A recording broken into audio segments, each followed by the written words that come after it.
สบายดีพี่น้องมาพบกับสองพุทธไทยชาแนลพี่น้องวันนี้พูดเขาคั่วอีกคือเก่านะพี่น้องเนาะวันนี้สิเฮ็ดแกงเฮ็ดพี่น้องนี่ข้างหม้อไว้แล้วเรียบร้อยนะแกงเฮ็ดปวกพี่น้องได้กินเทื่อที่3กับนี่แหละพี่น้องวันนี้แม่พูดบ่ได้ไปหาเองเอามาให้เอามาส่งอันนี้ก็แม่นของอันเขาเจ้าให้คือกันค้างเฮือนพี่น้องเข้าไปเก็บนี่แม่นเก็บมาแต่เพื่อนตัวเองนี่ได้4 ดอก5 ดอกนี่ดอกใหญ่ๆค่ะพอตอนบานเดี๋ยวเนาะเอามาบางคำนี่แหละเขาจะไปเก็บบางเสาร์นี่หลายเลยแล้วเลยแวงมาให้แกงเอามาแกงให้แม่ยายกินว่าซั่นแต่ว่าไม่พูดสิมาเฮ็ดมุกให้เพิ่นแน่สิแกงแน่แล้วก็สิเฮ็ดมุกแน่นี่ตัวนี้สิเฮ็ดมุกสู่เพิ่นกินตัวนี้สิแกงตัวของลูกชายเพิ่นเอามาส่งใส่ผักขะแยงมีผักหวานนำเด้ผักหวานเก็บมาหน่อยนึงหม้อก็ฟดล่ะ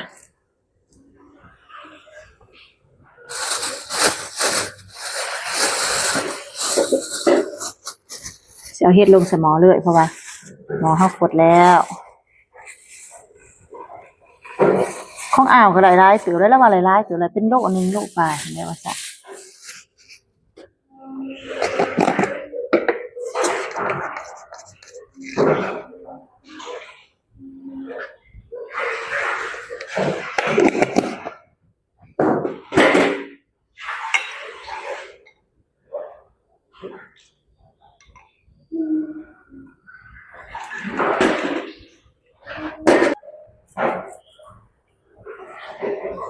พอเอาลงหน่อยนึงมื้อนี้แม่พูดสิแกงเฮ็ดนะปวกบ่ใส่ใบบังหะเพราะว่าแกงเดียวมื้อก่อนหันลูกชายบ่กินเพราะมันขมใส่ตั้งแต่ผักหวานกับผักขะแยง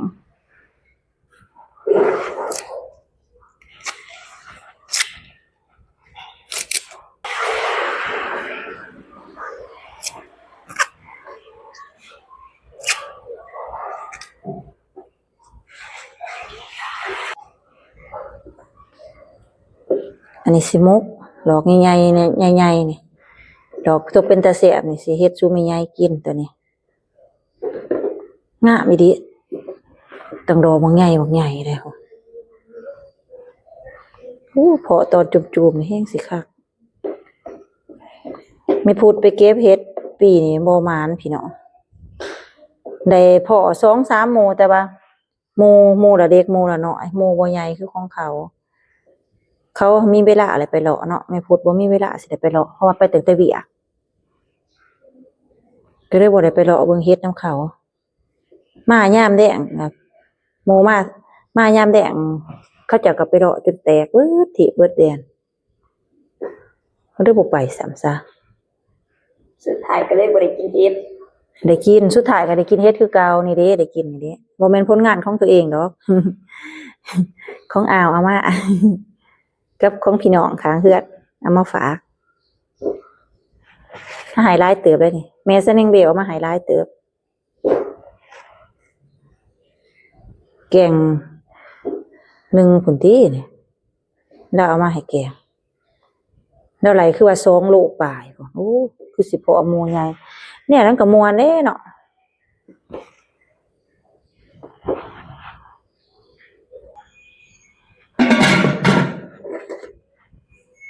สิเบิ่งก่อนแกงแล้วก็จังสิมุก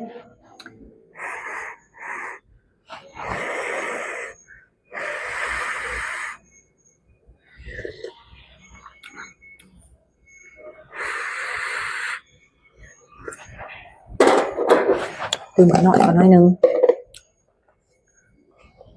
โอ้แม่ว่าใส่บ่เผ็ดอีกแล้วเด้ขนาดเยอะบักพริกใส่น้อยเดียวนึงได้นี่ก็ยังเผ็ดผักขะแยงใส่แบ่งใส่มุกแน่ใส่อ้อแน่ผักขะแยงสุกแ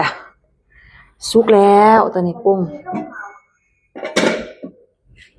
สิมาเอือบกับซาวเกลือซาวเอาเกลือซาว เกลือกระเบิดแหละ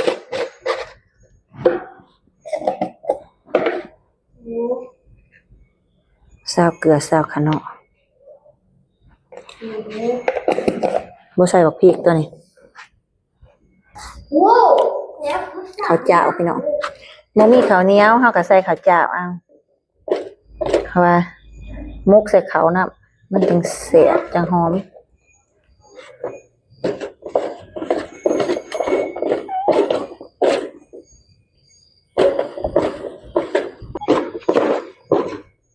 หยบล่ะใส่ผักขะแยง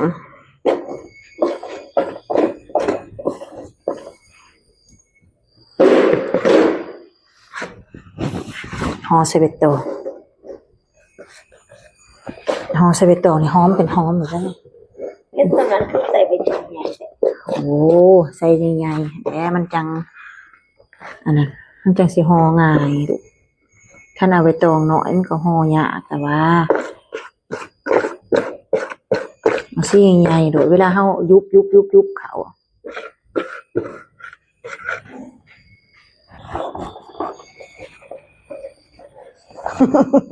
มุกของใหญ่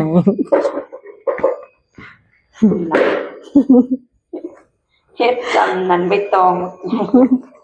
พ่ออยากว่าเอามาบุตรกันเนาะทำไมหมูเผาจังสีเอานี่หาเห็ดจังสีหนามันกระจังบ่ออกแต่ว่าเสียตัดออกเด็กนี่โอ้ปานนั้นเอาไว้ตองมาไม่ลายเนาะจำนี้ก็เลือกผู้ใหญ่ โอ้มันหอมใบตองมันจังแซ่บนี่ว้าวหอมมันหอมใบตองมันก็แซ่บแต่ว่า คุณนะ โอ้อันหนามมันเหี่ยออกแล้วนี่หนามพี่หนามสิออกเบิดแล้วว่าซี่นี่หนามซึมออก พอไว้นะอันนี้ยังว่าน้ำซึมเนาะ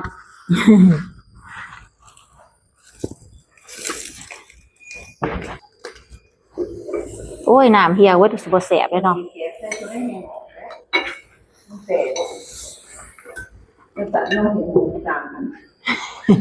เฮ็ดอะไรล่ะซะมุกปีกก็คือฝึกกะมุกปีกว่าจะเฮ็ดอะไรหนึ่งเอาบอนบ่แซ่บตัวนั้น มันบ่หอมใบตอง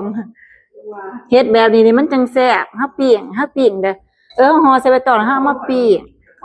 ราไปเดี๋ยวกินละลายเลย มันแซ่บ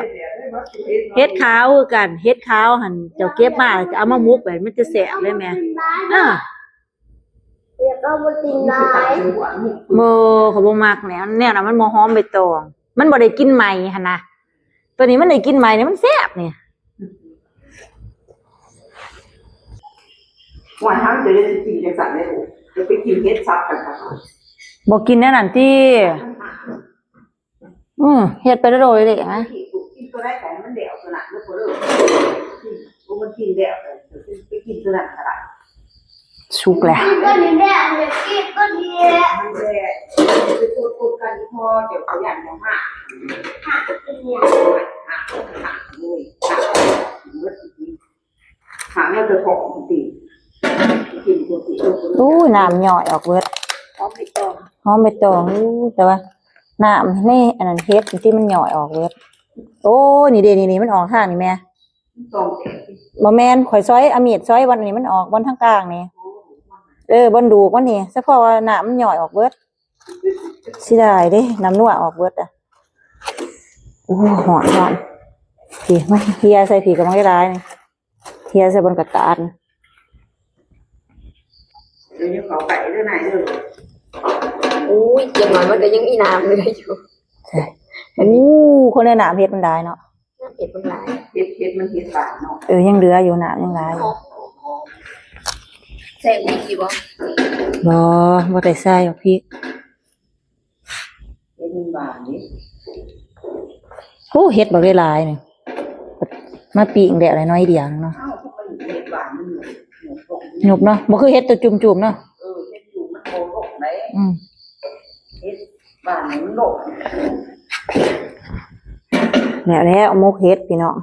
แก่ หอมผักขยงหวยๆเลย แซ่บน้ำมันออกมันอันนั้นมันแตก มันแต่ แซ่บ น้ำก็ อู้แกงเฮ็ดมื้อนี้แกงเฮ็ด น้ำค่ะ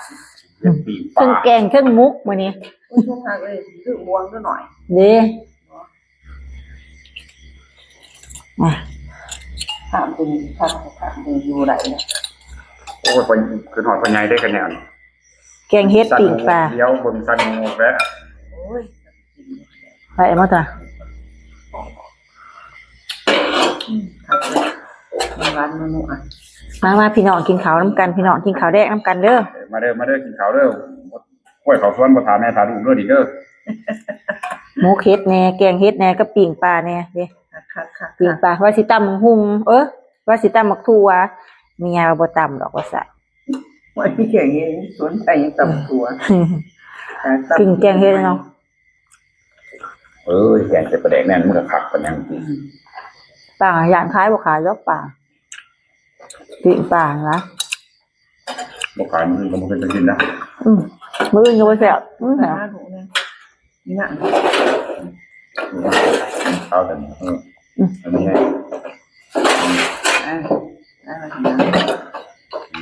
มันจะกินปลา มันอุดมสมบูรณ์นั่นแนวนี้แหละ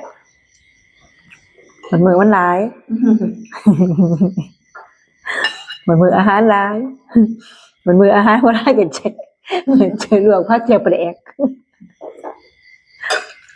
แล้วมันก็มาเป็นปลา กินข้าวแต่บ่กินแซ่บอยู่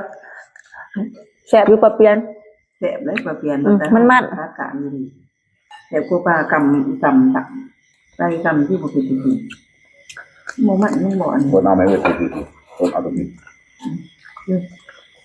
กินมันว่าจะมกเป็นจังได๋แซ่บอยู่บ่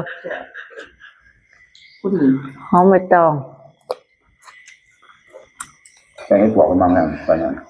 มันจะมาเลยแกงให้ปวกมันมาให้จะแกงเนี่ยใส่แซ่เนี่ยแกงจะแกง แกงแบบจังได๋ บูฮูจะใส่ปลาแดกแม่นบอก ใส่ เขาก็ใส่ปลาแดก แต่น้ำปลามันจะกินแกงเผ็ด ใส่แล้วประเดี๋ยวใส่เห็ดอะไรตรงนี้ ลูกชายอยากกินแผลกินหวาคือกินบ่จะเป็นเท่าไหร่นะ โอเค หมูเฮ็ดก็แซ่บอีก แซ่บแซ่บ ชิมก่อนโอ้ยจะแนว ตัวไหน แซ่บ ได้ตัวนั้นมูตัวแสบมูก่อนเอา ลองชิมมันก่อนมุกก็ว่าแซ่บแกงก็ว่าแซ่บแซ่บบ่ มูแสบ แซ่บคนละอย่าง แสบคนละแบบแสบคนแสบอีกแบบบ่แกงเผ็ดในมือนี่แสบดีลูก หมดที่แซ่บจะได้มือหนึ่งคงพักใส่ ใส่กับโมแมนมัน ใส่ใบบักหะหลายบ่หลายเนาะ มันใส่ปลาแดกมันอันนั้นโพด ใส่สด ใส่ปลาแดกผู้หญิง งงทั้งไม่ได้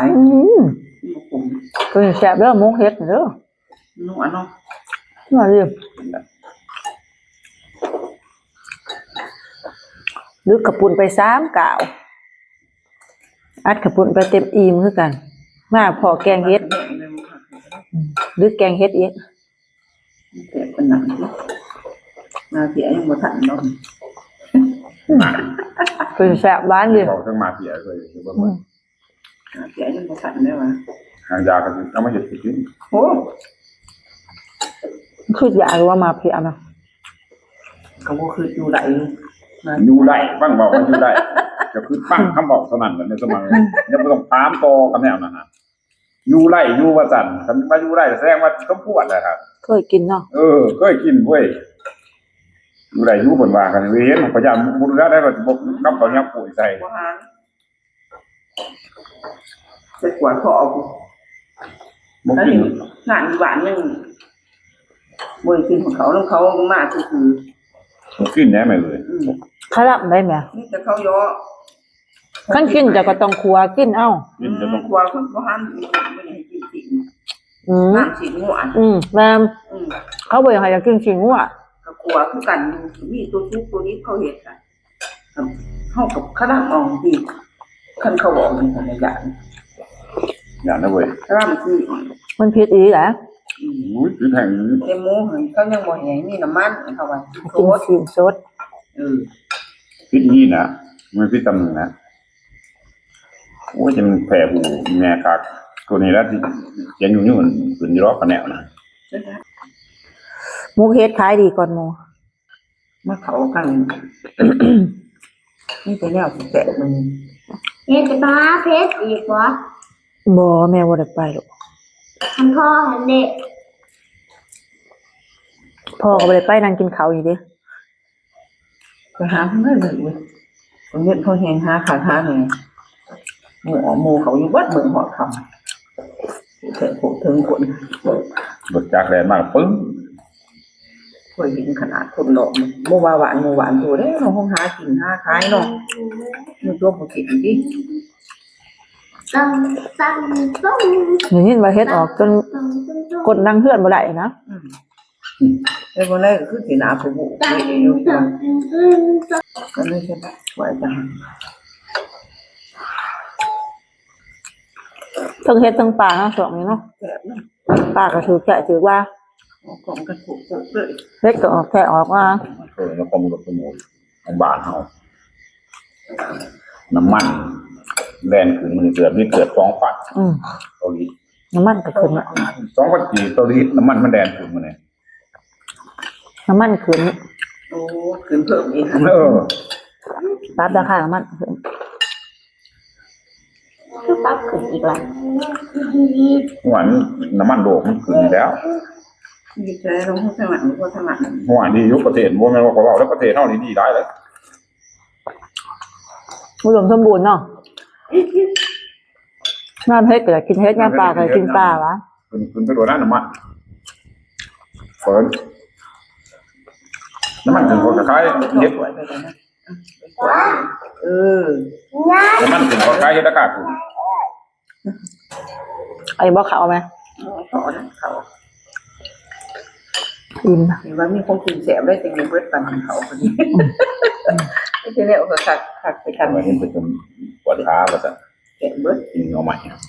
เป็นน้ำกินเอาใหม่เนี่ย เขาบอกนอนต้องเสียงอะไรมาปวดหมด กลางเวทเนี่ย ขึ้น เป็นนั่นจะกินแกงเอาใหม่ มีไข้ไหมก่อนไข้เนี่ยยังเจ็บเลย ให้เนี่ยมันเจ็บอยู่กับผมเจ็บอยู่กับผมเหมือนใส่ขาใส่รังดีหยาบคือก็แบบเจ็บปก อิ่มนะพี่น้องไม่พูดอิ่มนะแสบร้ายอาหารมัน นั่นเจ็บอยู่ก่อน พอมวนอยู่แล้วบอกว่ามันก็เจ็บแห้งมันเจ็บมันก็ไปได้ พอกันคลิปหนะพี่น้อง มันเจ็บกับ บ๊ายบาย อยู่หันเดีย